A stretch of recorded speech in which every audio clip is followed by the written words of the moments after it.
Hi there, it's Reed from Blue Bear Quilts, and this is the first in a series of the story behind the quilt. As quilters, we oftentimes do not quilt in a vacuum. We're affected by the things that are going around us in the world. And lately, I've been concerned about the reaction of people that had to the pandemic and their desire to not wear a mask or not get vaccinated.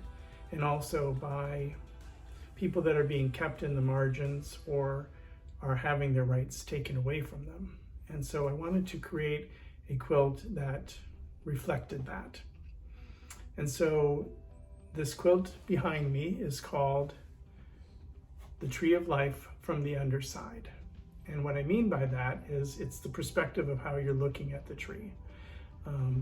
This is the tree of life, and these are the branches that are spread out, and this is the trunk from the bottom. So it's as though you're laying on the ground and looking up at the tree underneath and seeing the branches that are spread out like that.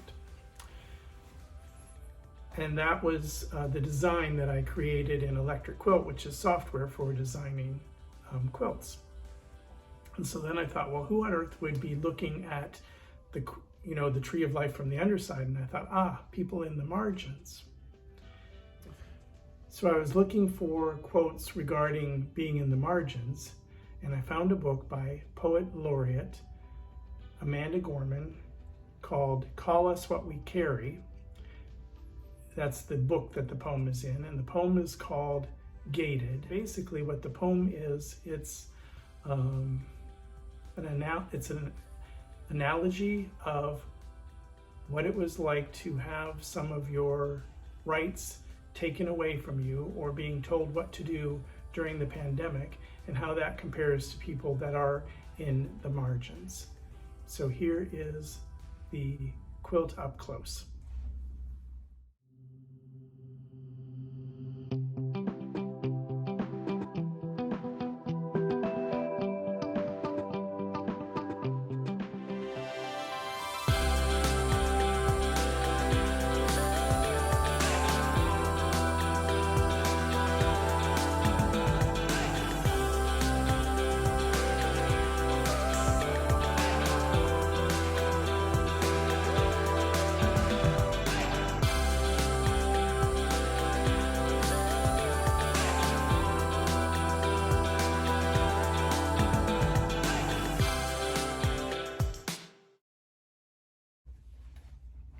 So this quilt was made as my July 2022 project as an Island Batik ambassador. And the assignment was to use the AccuQuilt Tree of Life die to create an unusual quilt. If you're not familiar with AccuQuilt, it is a fabric cutting system where they have a cutting machine and dies that have metal blades in them, and you can lay fabric on top of the die and then run it through the cutting machine, and it cuts out your pieces very precisely. It also cuts off the dog ears so that if you're a really good sewer, you don't end up having to do very much trimming. And that was part one of the assignment, was to create the quilt. And the second part of the challenge was that it was Christmas in July, and you were to give this quilt as a gift to someone to bring them hope during this time of the year.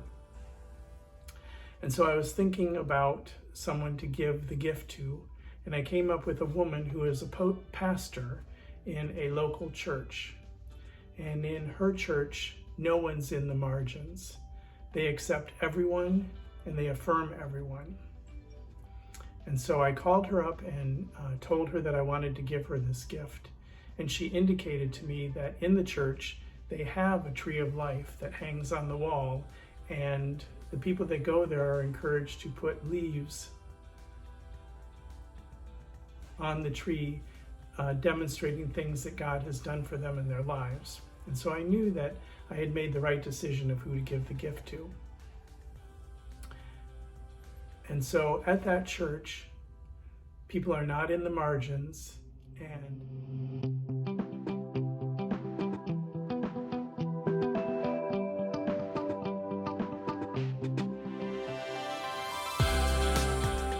thanks so much. We'll see you next time, and look forward to another The Story Behind the Quilt.